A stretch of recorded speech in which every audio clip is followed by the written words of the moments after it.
IPL play ഓഫിലേക്ക് ആരൊക്കെ? സമീപകാലത്തെ ഏറ്റവും ആവേശകരമായ പോരാട്ടത്തിലേക്കാണ്, ഫോട്ടോ ഫിനിഷിലേക്കാണ് IPL 18-ാം അംഗം പോകുന്നത്.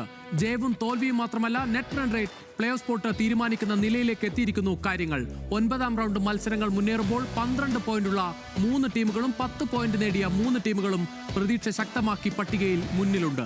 പഞ്ചാബിനെതിരെ ഇന്ന് കൊൽക്കത്ത സ്വന്തം മണ്ണിൽ ഇറങ്ങുമ്പോൾ പ്രതീക്ഷയുടെ ആ പട്ടികയാണ് ലക്ഷ്യം. മുന്നേറാൻ ജയം വേണം കൊൽക്കത്തയ്ക്ക്. അജിൻക്യ രഹാനെയുടെ കൊൽക്കത്ത തുടർച്ചയായ 2 തോൽവികൾ ഏറ്റുവാങ്ങിയാണ് വരുന്നത്. അതിൽ ഏറ്റവും നിരാശ പഞ്ചാബ് കിങ്സിനെ 111 റൺസിന് എറിഞ്ഞിട്ടിട്ടും തോൽക്കേണ്ടി വന്നു കൊൽക്കത്തയ്ക്ക്.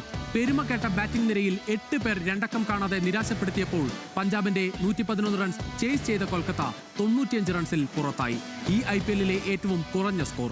മൊഹാലിയിലേറ്റ പരാജയത്തിന് കൊൽക്കത്തയിൽ പകരം വീട്ടാനാണ് അജിൻക്യ രഹാനെയും സംഘവും ഇറങ്ങുന്നത്.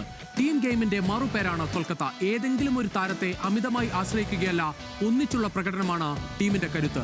കൊൽക്കത്ത ജയിച്ച 3 മത്സരത്തിലും വിജയശില്പിയായത് 3 വ്യത്യസ്ത താരങ്ങൾ. രാജസ്ഥാൻ റോയൽസിനെതിരെ 8 വിക്കറ്റിന്റെ തകർപ്പൻ ജയം നേടുമ്പോൾ താരമായത് ഓപ്പണർ ക്വിന്റൻ ഡി കോക്ക്. 61 പന്തിൽ 97 റൺസ് എടുത്ത ഡി കോക്കാണ് ടീമിനെ ജയത്തിലെത്തിച്ചത്. സൺറൈസേഴ്സ് ഹൈദരാബാദിനെതിരെ വമ്പൻ ജയം നേടുമ്പോൾ വിജയശില്പി വൈഭവ് അറോറ. 3 വിക്കറ്റ് നേടിയ വൈഭവിന്റെ പ്രകടനമാണ് 80 റൺസിന്റെ ജയം കൊൽക്കത്തയ്ക്ക് സമ്മാനിച്ചത്. അവസാന ജയം ചെന്നൈക്കെതിരെ നേടുമ്പോൾ ഓൾറൗണ്ട് പ്രകടനവുമായി തിളങ്ങിയത് സുനിൽ നരൈൻ. 3 വിക്കറ്റും 18 പന്തിൽ 44 റൺസും നേടി വെസ്റ്റ് ഇൻഡീസ് താരം. എന്നാൽ ജയിക്കാവുന്ന മത്സരങ്ങൾ കൈവിട്ടതാണ് ഇപ്പോഴത്തെ പ്രതിസന്ധിക്ക് കാരണം. RCBക്കെതിരെ 7 വിക്കറ്റിന്റെ തോൽവി ഏറ്റുവാങ്ങിയാണ് പഞ്ചാബ് കിങ്സ് ഇറങ്ങുന്നത്. മോശം ഫോം തുടരുന്ന ഗ്ലെൻ മാക്സ്വെല്ലിനെ മാറ്റി ജോഷ് ഇംഗ്ലിസിനെ ഇറക്കിയെങ്കിലും ഗുണമുണ്ടായില്ല. ഈ IPL-ൽ ടീമിന്റെ ടോപ്പ് സ്കോററായ ക്യാപ്റ്റൻ ശ്രേയസ് അയ്യർ തുടർച്ചയായി പരാജയപ്പെടുന്നതാണ് ടീമിന്റെ ആശങ്ക. സീസണിൽ 263 റൺസ് നേടിയ ശ്രേയസ് കഴിഞ്ഞ 3 മത്സരത്തിലും രണ്ടക്കം കാണാതെയാണ് പുറത്തായത്. കൊൽക്കത്തയ്ക്കെതിരെ 0-ന് പുറത്തായ ശ്രേയസ് RCBക്കെതിരായ ആദ്യ മത്സരത്തിൽ 7 റൺസിനും 2-ാം മത്സരത്തിൽ 6 റൺസിനുമാണ് പുറത്തായത്. ക്യാപ്റ്റൻ ഫോമിലായാൽ ടീമിന് ഇരട്ടിക്കരുത്താണ്. നേർക്കുനേർ പോരാട്ടത്തിൽ കൊൽക്കത്തയ്ക്ക് വ്യക്തമായ മുൻതൂക്കം. ആകെ ഏറ്റുമുട്ടിയ 34 മത്സരത്തിൽ 21-ൽ കൊൽക്കത്തയും 13-ൽ പഞ്ചാബും ജയിച്ചു.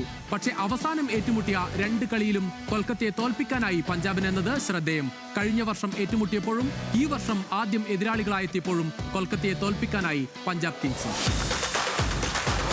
പ്ലേ ഓഫ് ഉറപ്പിക്കാൻ ഓരോ ജയത്തിനും ഓരോ പോയിന്റിനും പൊന്നും വിലയാണ്. ആരൊക്കെ അവസാന 4-ലെത്തുമെന്ന് ഈ നിമിഷവും ഉറപ്പിക്കാനാകാത്ത പോരാട്ടങ്ങൾ. ഈഡൻ ഗാർഡൻസിൽ പഞ്ചാബിനോട് മറുപടി പറയുമോ കൊൽക്കത്തയെന്ന് കാത്തിരുന്ന് കാണാം.